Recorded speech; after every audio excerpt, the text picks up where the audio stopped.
নমস্কার বন্ধুরা, সকলে কেমন আছেন? আমি খুব ভালো আছি। এই বর্ষাকালে বিকেল বেলায় চায়ের সাথে একটু মুচমুচে ভাজাভুজি খেতে সকলেই খুব পছন্দ করে, আর সেটা যদি হয় বাড়িতে বানানো ও স্বাস্থ্যকর তাহলে তো কোনো কথাই নেই। তাই আমি বাড়িতেই বানিয়ে নিয়েছিলাম সকলের পছন্দের চিড়ে ভাজা। প্রথমে কড়াইটাকে লো ফ্লেমে বসিয়ে ভালোভাবে গরম করে নিয়ে তাতে নিয়ে নিতে হবে চিড়ে। আমি এখানে 500 গ্রাম চিড়ে নিয়েছি, মোটা চিড়েটা ব্যবহার করেছি।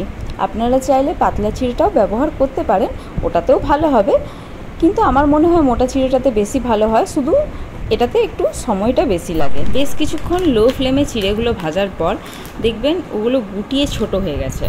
হাতে করে নিয়ে ভেঙে যদি দেখেন যে সহজে এগুলো গুঁড়ো করা যাচ্ছে, তার মানে চিড়েটা ভাজা হয়ে গেছে। চিড়েগুলো তুলে রেখে ওই কড়াইতেই 2 টেবিল স্পুন ঘি নিয়ে নিয়েছি। এরপর টেম্পারেচার লো রেখেই ওতে অল্প করে কিছু চীনাবাদাম ভালো করে ভেজে নিয়েছি।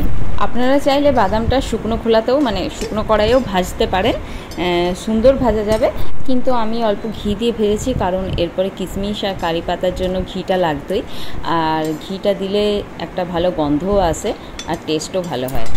বাদামগুলো ভাজা হয়ে গেলে তুলে রেখে দেবো। এরপর এতে কিছু কিশমিশ দিয়ে দেবো। কিশমিশটা অল্প একটু নাড়াচাড়া করেই তুলে নিতে হবে, কারণ এটা না হলে পুড়ে যাবে। এরপর এতে অল্প কিছু কারি পাতা দিয়ে সেটাকেও ভেজে তুলে নিয়েছি। কারি পাতা একটা সুন্দর গন্ধ আছে, আর সেটা এক্ষেত্রে খুবই ভালো লাগে।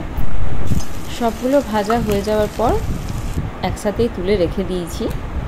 এরপর আমি পুরো মিক্সচারটা কড়াইতে ঢেলে দিয়ে সেটাকে আবার ভালো করে নেড়েচেড়ে মিশিয়ে নিয়েছি। কড়াইতে যেটুকু ঘি বেঁচেছিল সেটা চিড়ের গায়ে লেগে চিড়েতেও ঘিয়ের ফ্লেভারটা চলে আসবে।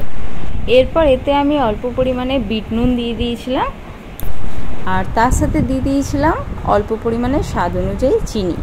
চিনিটাকে আগে মিক্সিতে গুঁড়ো করে নিয়েছিলাম, তাতে সুবিধা হয় এটাই যে চিনিটা ভালোভাবে এর সাথে মিশে যায় কোনো ঝঞ্ঝট ছাড়াই। এরপর এর মধ্যে দিয়ে দিয়েছিলাম অল্প পরিমাণে গোলমরিচ গুঁড়ো। এটা পুরোপুরি অপশনাল, যদি আপনাদের মনে হয় একটু ঝাল ভালো লাগে তাহলে আপনারা দিতে পারেন। এরপর সবগুলোকে ভালো করে নেড়েচেড়ে মিশিয়ে নিলেই আমাদের চিড়ে ভাজা রেডি। রেসিপিটি ভালো লাগলে অবশ্যই লাইক কমেন্ট শেয়ার করবেন। নতুন বন্ধুরা চ্যানেলটিকে সাবস্ক্রাইব করে পাশে থেকে উৎসাহিত করবেন। ধন্যবাদ।